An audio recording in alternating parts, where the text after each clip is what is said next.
Hi everyone and welcome back. This is Mindy Eggen for Hero Arts, and in today's video I'm going to be focusing on some simple Copic coloring using the stamp set Cozy Town. Here's a look at the Cozy Town stamp set.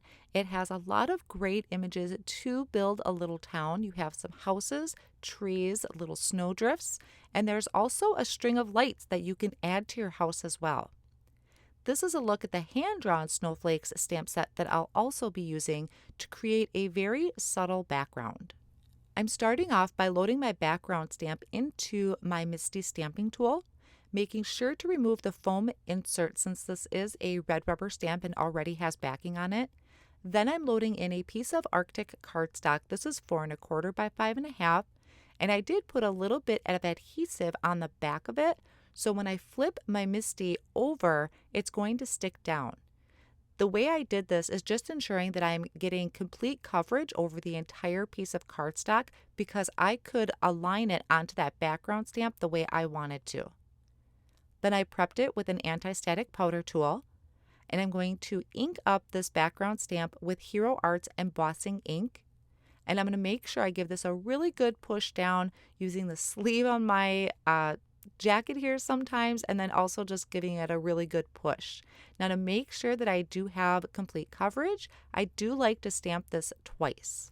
Then I'm going to sprinkle on some sparkle embossing powder, and this is a really great powder to use when you want to have a subtle background.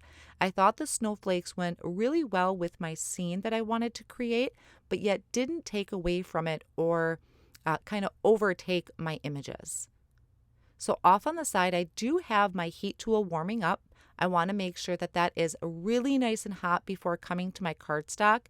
Otherwise, if it's not hot enough, you'll blow your sparkle powder around and you won't get as much sparkle to your background. So then I just take it to my cardstock and I'm going to melt that embossing powder. After I have this background heat embossed and everything is melted, here's a close-up look for it. So it's very subtle, really faint. It does take on just a little bit darker of a tone to it, which is why I use the Arctic cardstock because it is really light. And so when I heat embossed it, it doesn't show as much. Next, I'm bringing in some images from the Cozy Town stamp set. I have 3 of the favorite houses off of it and then a group of trees. I lined them up onto some Dove White cardstock from Hero Arts, and I'm going to ink it up with the Intens-ified black ink. I'm going to do just a little bit of Copic coloring, and the Intens-ified black ink is really great for that. So to make sure that I have a really good impression, I am going to stamp them twice.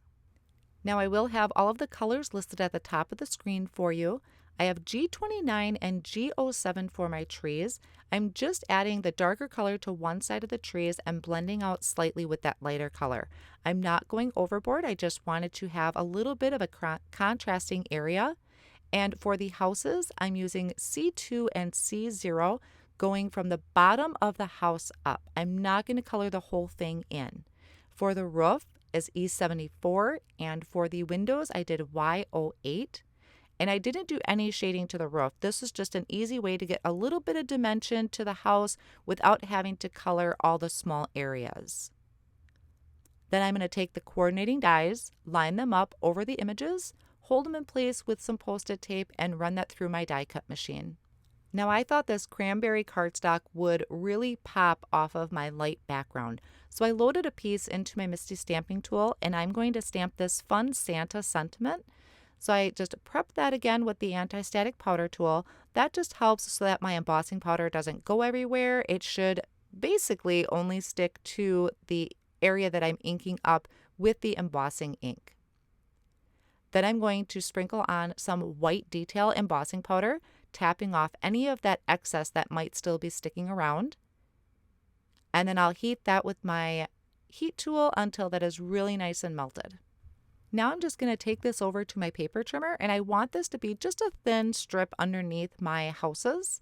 I didn't want the red to really overpower my card, but I think it did have a nice contrast to the light background. So I'm just trimming around that sentiment.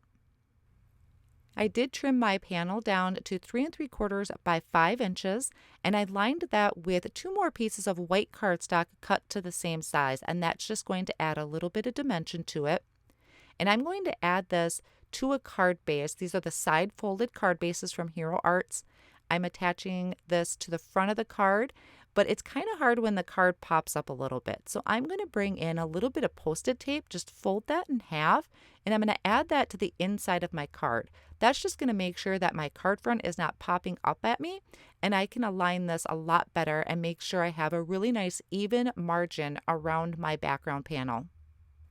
Once that's done, I can start completing my card. So I'm bringing in my die cut images, arranging them how about I want them to be. But I thought it would be a lot easier to have my sentiment first. So I'm lining that with foam squares on the back, centering that on my card, making sure it's even on each side, and that'll help me align my houses. And I'm going to attach the houses that are in the background with some liquid glue from Hero Arts. And you can see I'm just going about the length of my sentiment. I'm not extending too much further than that. Now the one that's in the middle, I did put a foam square just to pop that up a little bit.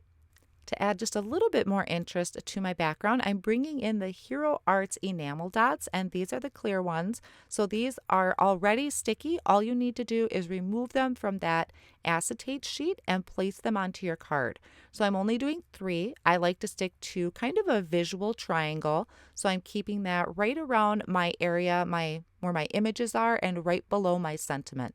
I don't want them straight across from each other, so I kind of try and stagger them around. And that will just help draw the attention or keep the attention to the center of the card. Thank you so much for joining me today. I hope you enjoyed today's video and it has inspired you to create. Thanks again, and I'll see you next time.